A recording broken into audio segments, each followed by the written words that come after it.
किसने चुराया क्रेडिट हमारे महान ऋषि मुनियों से, हमारे कल्चर से, हमारे सिविलाइजेशन से, इस क्लिप में आपको पता चलेगा। इसे अपने दोस्तों से भी जरूर शेयर करिएगा। Thank you for watching TRP clips. नमस्ते।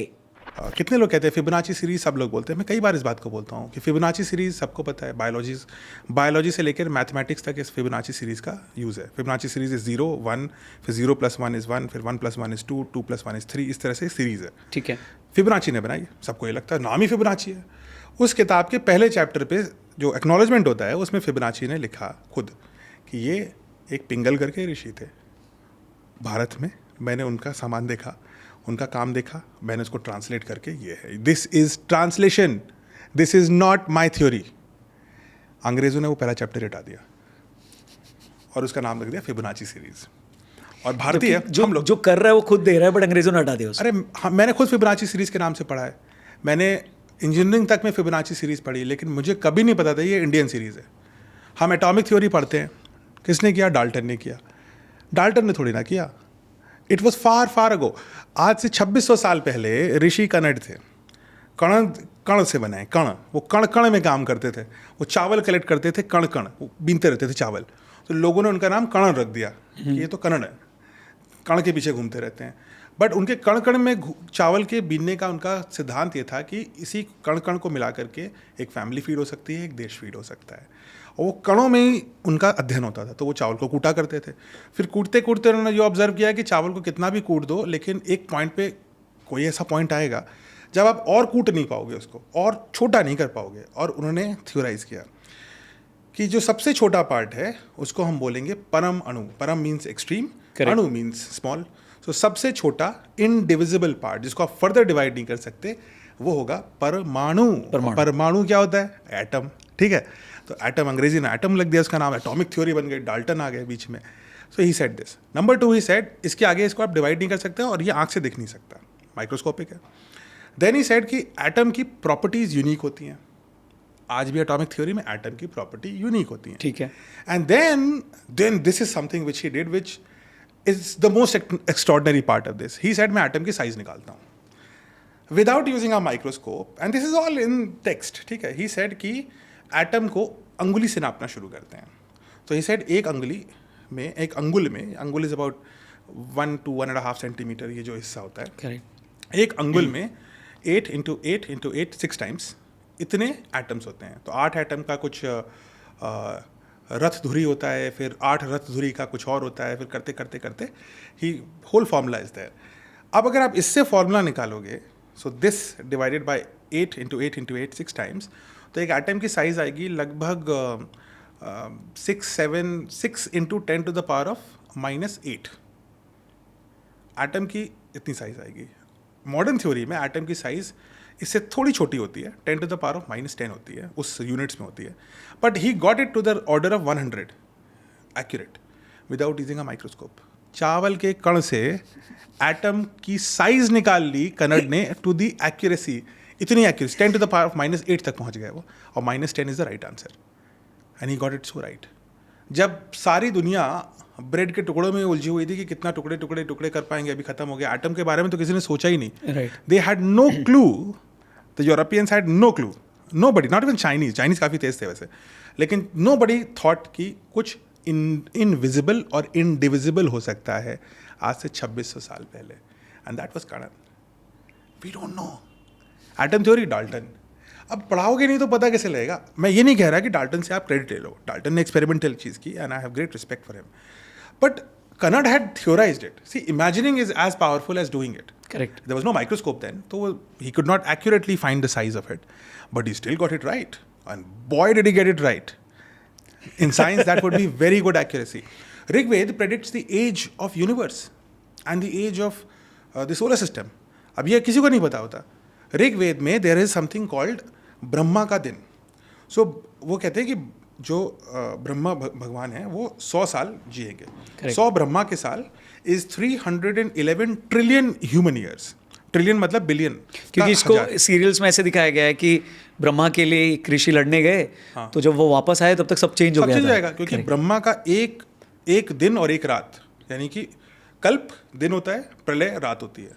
12 घंटे कल्प, 12 घंटे ब्रह्मा के प्रलय, तो 24 घंटे का साइकिल।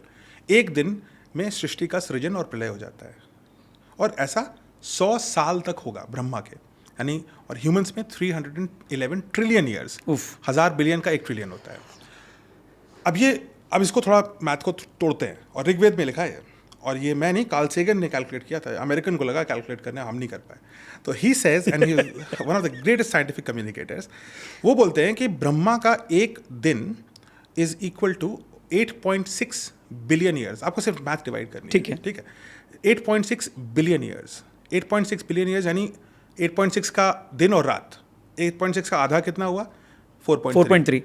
4.3 बिलियन ईयर्स तक हमारा जो सौर मंडल है, अगर हम सौर मंडल को अभी सृष्टि का रूप देते हैं तो वो बनेगा, और फिर क्योंकि सूरज लाइफ गिवर है तो अगले 4.3 बिलियन ईयर्स वो खत्म हो जाएगा। यानी 8.6 बिलियन ईयर्स की लाइफ टाइम होनी चाहिए हमारे सन की, which is the custodian of our solar system.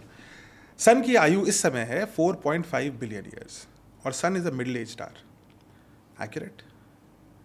It's accurate. Billions के कैलकुलेशन में एक रैंडम गेस आप नहीं कर सकते, you need to have something, कुछ तो होगा। मैं आपसे कहूँ एक नंबर बताओ 1 से लेकर के 5 बिलियन तक, और वो नंबर आपका 95% एक्यूरेट हो जाए, it can not be a guess work, there has to be some science. Correct. Now unfortunately बहुत सारी साइंस हमारी जला दी गई, डिस्ट्रॉय कर दी गई, इन्वेडर्स आए जिनको शायद नॉलेज की वर्थ ही नहीं लगी, या डर लगा हमारी नॉलेज से। फिर ब्रिटिश आए जिन्होंने नॉलेज को सबवर्ट किया, उसको नीचा दिखाया। उस चक्कर में शायद उसके पीछे की जो कैलकुलेशन थी वो रह गई, लेकिन आंसर तो वैलिड है, वेद में लिखा है और लिखा हुआ है, और वेद इज एन ओल्ड स्क्रिप्ट। हम ये भी नहीं कह रहे कि हम ऐसे गेस मार रहे हैं, इट्स रिटन एज नंबर्स। तो how did we get it right? How did Indians, nobody questions this, कि ये कैसे हो गया कि ये भारतीय लोग ने हमारे सोलर सिस्टम की एग्जैक्ट एज बता दी, और अगर ये बता दी तो जो बाकी चीज़ें लिखी हैं, यानी 100 साल ब्रह्मा के होंगे, क्या ये भी सही है? Indians are the first people to have predicted, and I suppose Einstein तक आने तक the only people who have predicted कि टाइम दूसरे अलग अलग लोगों के लिए अलग अलग चलता है। तो ब्रह्मा के 100 साल, हमारे 311 ट्रिलियन साल, लेकिन उसके बीच में और भी हैं, देयर पितृ, देयर मनु, देयर देव, इन सब के लिए अलग अलग पेस पे टाइम चल रहा है। आप सोचिए, आपकी हज़ारों साल पुरानी एक किताब में इतना ज़्यादा, और it's not a story book, Rigveda is science, it is projected कि ये प्रॉपर साइंस है, और हमारी एक साइंस की बुक ये कह सकती है कि time can move differently for different people. This is special theory of relativity, and it takes Einstein mid 1900s में to actually come out with a theory on this. So these kind of things, from Pingal to Kannad to Rigved to Panini, जिन्होंने grammar दी, correct, सारा grammar, sunflower आप लिखते हैं ना, सूरजमुखी, 2 लोगों को जोड़ दिया, 2 शब्दों को एक नया शब्द बना दिया, सारे आपके ग्रामर के पंक्चुएशंस, ये सारे they come from Panini, and other languages have learn from it. कहाँ है क्रेडिट इसका? कौन टीचर है इसका? कहाँ है हमारी किताबों में? चलो अमेरिकी नहीं पढ़ाएंगे, ब्रिटिश नहीं पढ़ाएंगे, फ्रेंच नहीं पढ़ाएंगे, चाइनीज़ नहीं पढ़ाएंगे, हम तो पढ़ाएं। हमारे कहाँ है CBSE में ये चैप्टर कि डाल्टन के अलावा कन्नड़ का भी रोल है? फिबोनाची की किताब पिंगल से निकल के आई है, और ऐसे दसियों एग्जाम्पल मैं आपको दे सकता हूँ, and the whole podcast will run in that only. बस हमें ज़ीरो पता है, वो कहीं से पता लग गया हमें, तो हम ज़ीरो क्रेडिट लिए। मनोज कुमार ने फिल्म में बता दिया शायद। हाँ, विच इज़ ग्रेट। चलिए, इतने से अगर इतना हो सकता है, एक अगर ज़ीरो से, आर्यभट्ट के ज़ीरो से हम इतने, हमें पता लगा कि हम how much proud we should be of our civilisation, then take this, quadratic equation comes from India, calendar system comes from India, global currency comes from India, trade की जो वैल्यूएशन होती है, मुद्रास्फीति जो डिसाइड करती, इन्फ्लेशन और currency exchange comes from India.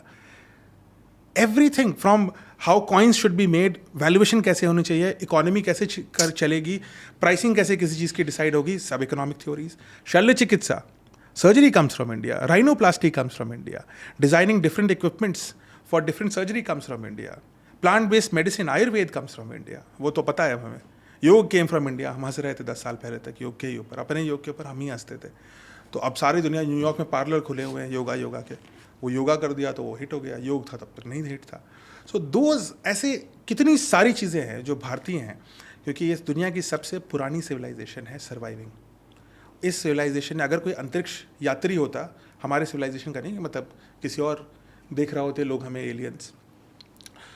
विश्व में सिविलाइजेशन कितना पुराना है? लगभग 8000 साल पुराना मान लेते हैं, उससे ज़्यादा नहीं होगा। चलिए हम वेस्टर्न एस्टिमेट लगाते हैं, वेस्टर्न एस्टिमेट के हिसाब से 7 से 8,000 साल पुराना है सिविलाइजेशन। हमारे हिसाब से थोड़ा ज़्यादा है, 1,000-2,000 साल और है, लेकिन चलिए हम उनका लगाते हैं 6,000 साल। 6,000 साल में ऑल बट 1100 AD टू 1950, या अगर आप अभी मान लें 2000 तक मान लें, 900 साल छोड़ करके 6,000 साल में, 900 साल छोड़ दीजिए, 900 भी मत छोड़िए एक्चुअली, क्योंकि इवन औरंगजेब के टाइम से इंडिया गिरना शुरू हुआ था, यानी 1500 के आसपास। तो 400 साल छोड़ करके 6,000 साल में 5600 साल India was at the top of global economics, trade, wealth, science, culture, music, administration. ये सारी चीज़ें हम नेम द स्पीक, कोई ऐसी चीज़ नहीं थी जिसमें हम नंबर 1 नहीं थे। तो अगर कोई सिविलाइजेशन 90% टाइम जीत रहा था, सबसे ऊपर चल रहा था, तो आप बोलते ये this world belongs to India. India set करता है पेस दुनिया की। अगर कोई, लेकिन वो उतना टाइम फ्रेम लंबा होना चाहिए। अनफॉर्चुनेटली हमें लगता है हमें गरीब देश हैं, हम अभी गरीब देश हैं, और भी आर्थिक रूप से हैं, और अभी तो गरीब भी नहीं है इतने, अब तो हम इकोनॉमिक पावर बन चुके हैं। हाँ, there are issues which we have, लेकिन most of the time it was not the case. So that I think Indian culture में कि राइटफुल प्राइड इम्पॉर्टेंट है। हमें ईगोइस्टिक नहीं होना, लेकिन हमें रियलिटी भी पता होनी चाहिए।